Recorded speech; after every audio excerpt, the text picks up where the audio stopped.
Nation to nation, the protests that swept across Canada have, for now, run out of gas. What needs to be examined as the political fallout begins? Growing levels of despair, fueling a division through the language they use, and not providing the support that people need. That needs to be addressed. A parliamentary committee is being struck to probe Trudeau's use of the Emergencies Act, and it needs to address Indigenous people's concerns about the precedent. That's according to Senator Michelle Audette. Let's make sure we have an Indigenous lens or somebody that understands where we're coming from. And with the UN issuing yet another stark report on the climate crisis, where is the political urgency in response? I think we have forgotten how deeply connected we are to our ecosystems, how integrated we are with nature, and how that bond, the fact that we don't acknowledge it, actually separates us from the urgency. Welcome to Nation, I'm Brett Forster. The occupation of Ottawa ended nearly 2 weeks ago, and the political aftermath is just beginning. Following the Trudeau government's use of the Emergencies Act, a parliamentary committee is being struck. There will also be a mandatory inquiry. Critics say it should examine systemic governance failures and the rise of extremism. This colossal failure of national security and a complete failure of this government to keep not only Ottawa, but the whole country safe from a well-organized, well-funded extremist movement. That was NDP MP Leah Gazan raising these points in the House of Commons. She joins me now from Winnipeg for more. Welcome. Thank you so much for having me. So where does Canadian democracy go from here now that the domestic far-right movement has become more prominent? Well, I mean, I think we've seen this for a long time, coming to light. Let's not forget the shootings at mosques that happened last year. We need to address this with the seriousness it deserves. We need to make sure that people are looked after. We know that when you don't look after people, when people are not provided what they need, that they're more susceptible to participating in undemocratic movements and more susceptible to radicalization. This government, in the middle of a pandemic, cut people on life-saving supports. The pandemic is still not over. We need to make sure that people have what they need, and we need to look not just at the growing level of extremism in Canada, but we also have to look at systems, including policing, that had direct involvement. Mm-hmm. So what should the federal government do then to stem the tide of things like right-wing extremism, militias, and conspiracy theories? Well, certainly I know that the House of Commons will be having a committee to review the use of the Emergencies Act. One of the things that I put forward, certainly as a measure, as a direct measure, is to implement a JLBI to make sure that people are properly supported during this time. It's no secret that the pandemic has been really bad for mental health. Putting families in dire financial positions, many families who are experiencing being unsheltered for the first time, many people who have lost their jobs with the government in the middle of the pandemic, who has kind of turned a blind eye to growing levels of despair, fueling a division through the language they use, and not providing the support that people need. That needs to be addressed. I wanted to ask you about that. How do we begin to heal this divide when, as you say, politicians seem to be fueling it for partisan gain?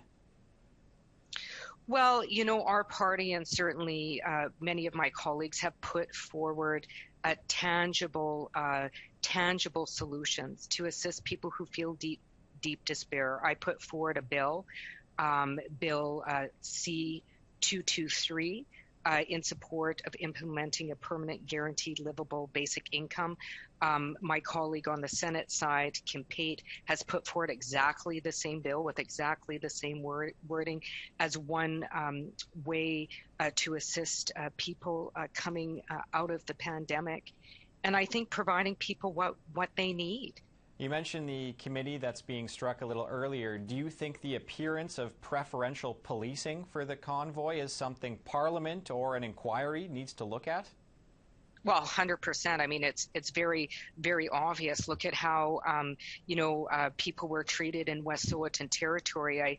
I mentioned in a speech there was 2 RCMP officers with an axe and a chainsaw and an attack dog on 2, smashing down a door where 2 unarmed Indigenous women were. And then we saw in Ottawa, particularly, even things as disturbing as police, publicly endorsing the convoy. Watching police kind of turn away where there was like gas cans being shipped in to continue allowing the trucks to be fueled. It absolutely, we have to look at systemic racism in policing and changes that are necessary in policing. It was fairly obvious, and I think we need to address that.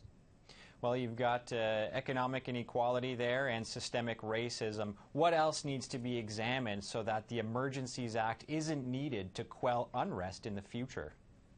Well, we have to make sure that it was utilized for this instance.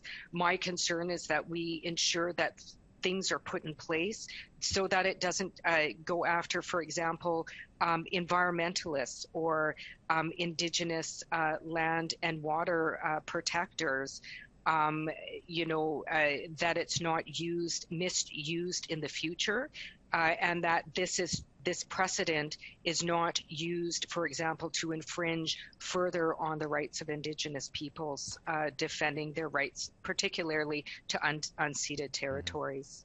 Well, on that note, are you concerned that by voting to confirm the emergency, the NDP has helped the Liberals set that precedent for this Act's future use? Well, look, that's why we're having a study. Certainly what we saw in Ottawa, certainly with the convoy in Ottawa, it was not peaceful. It was led by leaders of alt-right movements, funded by the very ultra-wealthy in the States, endorsed by people like disgraced leader, former leader Donald Trump from the United States. That's the purpose of the study, to make sure that things are put in place to ensure people's rights are protected going forward. All right, Ms. Kazan, we do have to leave it there. I want to thank you for coming on the show. Thank you so much for having me. Coming up, how has the transition from First Nations leader to federal lawmaker gone for rookie Senator Michelle Audette? I'll find out after a short break.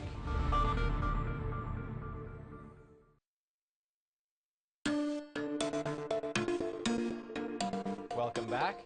Before Prime Minister Justin Trudeau called the 2021 federal election, he appointed a new batch of senators to the upper chamber, among them a familiar face. Michelle Audette is a former commissioner with the National Inquiry into Missing and Murdered Indigenous Women and Girls. She has served as the president of the Native Women's Association of Canada in the past, and now she's a member of the Independent Senate Group for Quebec. Senator Audette, welcome to Nation to Nation. Wait to you. First, how have you found the transition into federal parliamentary politics? It's not over yet, and I have to be honest, it's very difficult. I knew it was going to be difficult, but now that I live it within, because I'm inside, I'm glad that there's strong leaders outside, inside, that are mentoring me to make sure that I keep walking this new journey or this new path, to make sure that I'm part of some change that has been asked for so many decades. So it's a tough journey, but at the same time, I have to do it. Can you give me a better sense of what some of those challenges are and how you're working to overcome them? Well, the culture of all the rules and procedure and how a Senate function and at work and what we can do and can't do. So coming from a nomad and in another way of doing or pushing issue or advocating for issues. So how do I fit in and make sure that we bring the same message? So it is an important challenge. And the other aspect also that we all come from different places with different passion and expertise or vision of how do we work on reconciliation as an example. So we don't have the same definition. So it is lots of education, understanding. Sometimes I get surprised, frustrated, and sometimes I'm so surprised that we have a lot of allies at the Senate that are helping me or helping other senators to push what we have to push or advocate. Well, the Senate is entering its spring session, which is beginning to ramp up. What's the top issue you're looking to address? Well, there's many, of course, and I hope that in the next session, for me, I made sure with some family members, some expert with the Indigenous youth. So a circle of expertise to understand that we have few weeks until June.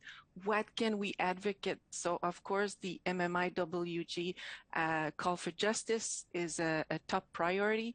And with the Aboriginal Peoples Standing Committee, how we can monitor the call for justice and making sure that call for Justice 1.7, the ombudsperson, the tribunal, the accountability and transparency, and where we're at. It's a study that my colleague are willing to do with me, and most of all for this amazing inquiry we did, or important inquiry we did. Well, among other things, the government has been criticized by some, for its slow response to the MMIWG inquiry. They missed the deadline to table an action plan. Why do you think we've seen those kinds of delays? I would say some, it's a polite way, maybe if you're a family member that participate to this inquiry and it takes for, a long time like this to see a concrete result at the grassroots level, of course, the anger or frustration, it's so legitimate. Is that what we say in English? But this is why I'm anxious to see with the budget that they announced last year, are we able to make sure that the money will go to the grassroots level, the communities or organizations that walk and save life and work for family members? So this is very important for me to have, the capacity and the ability to be on the other side, on the upper chamber, to make sure that the challenge is there or the question will be there, or what about this? So it is normal. I would say there's more than few that are unhappy. So now we need to hear, we need to see, and we need to respond of what they're going to say to us soon. Well, that's certainly something we're all going to watch, but I'd like to switch gears a little bit. The Senate was recently debating Trudeau's invocation of the Emergencies Act when it was invoked. How do you think politicians and police have handled the convoy and border blockades? It was very, very tough. When you asked me the first question, how do you live or feel inside this new pair of moccasins, in my words, it's that we see and saw and felt or noticed that there is something that we denounced it for a long time, that there's a small group, very rich, that seem to take control of demonstration, or like this one we saw in Ottawa and across Canada. So with this act, I was able in private and publicly to say, you're asking us to vote on something where it's the same institution that put us in jail. We did demonstration Pacific in a peaceful way, and after 3 days, 12 of us are in jail, or 20 of us or 50 of us. With the Wet'suwet'en, many of us defended the land, but Canadians were aside with us. But at the end of the day, the most of the people arrested were Indigenous. In Toronto, it was a one-day demonstration, and right away the police stopped us. So I was telling that you opening a door where it's the same people who will have more power. So yes, I'm concerned. So let's remember that the committee who will examine everything since the beginning of this, let's make sure we have an Indigenous lens or somebody that understands where we're coming from and the concern that we have. Yes, on that note, the debate has shifted toward the formation of a parliamentary committee from both houses, as well as an inquiry to find out what went wrong. The details are still being finalized. What are some key issues you think either the committee or the inquiry should dig into? The key point is to make sure that every protocol was done in a good way or the right way, or the response, and we're not using this power right now to maneuver in places that we couldn't before, where there's an Indigenous community standing up for their rights, et cetera, et cetera. So it's something we will follow very soon when we will be comfortable to say, bon, this is who will sit and represent us at the Senate. I don't know for the Parliament, but after that, believe me, I will be walking beside the person of our group to make sure that, don't forget, and I'm not the only one, make sure that we have that lens or this issue, or go back to the National Inquiry report. You have some good example that this is what we have to oversee or look or question. All right. Well, unfortunately, we are out of time for this segment. However, Senator Audette, it was great to talk to you, and I do hope you come on the program again sometime. Thank you. All right. We have to take a short break, but we'll be back with more on Nation to Nation in just a few moments.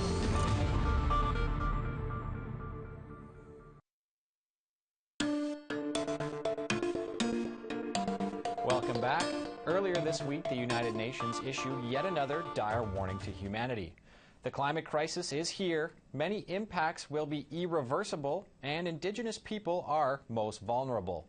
That's according to a new report penned by an international panel of scientists. To discuss the report, I'm joined by interim leader of the Federal Green Party, Amita Kuttner. Welcome to Nation to Nation. Thank you so much for having me. The UN Secretary General called this a quote-unquote atlas of human suffering. What stood out to you in this report? That is very much what stood out to me. And I think this time, more than other times, there's the conversation of adaptation, the focus on mental health, refugees, definitely the idea that we need climate justice because of how marginalized communities are affected so much more immediately and already. Well, the UN has been ringing these alarm bells increasingly louder. So how does Canada respond? I really would wish that I was not here, and the party was not here again and again making the same requests, because the government needs to have responded a long time ago. And yet here we are saying we need to get off fossil fuels immediately, that we need a nationwide adaptation strategy, and one that is focused on the well-being of people. And yet that doesn't seem to be happening. So I'm not sure what we need to do to make sure that urgency is brought home and that they actually take the actions necessary. Well, on that note, governments, corporations, and citizens acted swiftly to address crises like the pandemic, the convoy protests, and now the war in Ukraine. Why haven't we seen the same urgency on the climate crisis? I think this comes down to the way that humans and humanity interacts with the world around us. I think we have forgotten how deeply connected we are to our ecosystems, how integrated we are with nature, and how that bond, the fact that we don't acknowledge it, actually separates us from the urgency. Because if we were, and if we understood our connection, we would feel the urgency. But instead, all the other crises that show up feel immediate, while this one does not. And yet it is. And I think it's also the separation here that so many people have from the direct suffering. And then the disconnect as well, that when it hits, when we have flooding and fires, that's the immediate crisis, and it's not somehow connected to the larger trend of the climate crisis. As I mentioned in my introduction, Indigenous people are often most vulnerable to climate change, but we're also limiting some of the worst impacts. Where does Indigenous sovereignty and jurisdiction fit into your party's climate vision? We believe that it is central. It is the first step.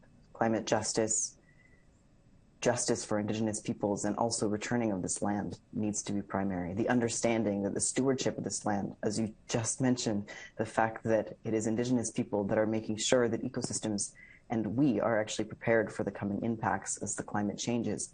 This is what needs to be supported, invested in, and also honored as how we move forward.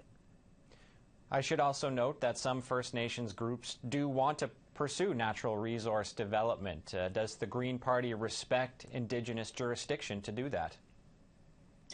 For us, Indigenous sovereignty comes before all else, and everything needs to be a conversation after that point. And so, yes, we can disagree on the methods that it's done, but I think from the other side, from the side of settlers, that it is up to us to provide instead different options that are better, that look to well-being, look to getting away from fossil fuels, provide those economic possibilities for every Indigenous community and nation. Switching gears a little bit, I'd like to ask you about the recent protests in Ottawa. In the wake of the convoy, you and the Green Party called for a national commission into racism and white supremacy and policing and defense. Why do you think that's necessary?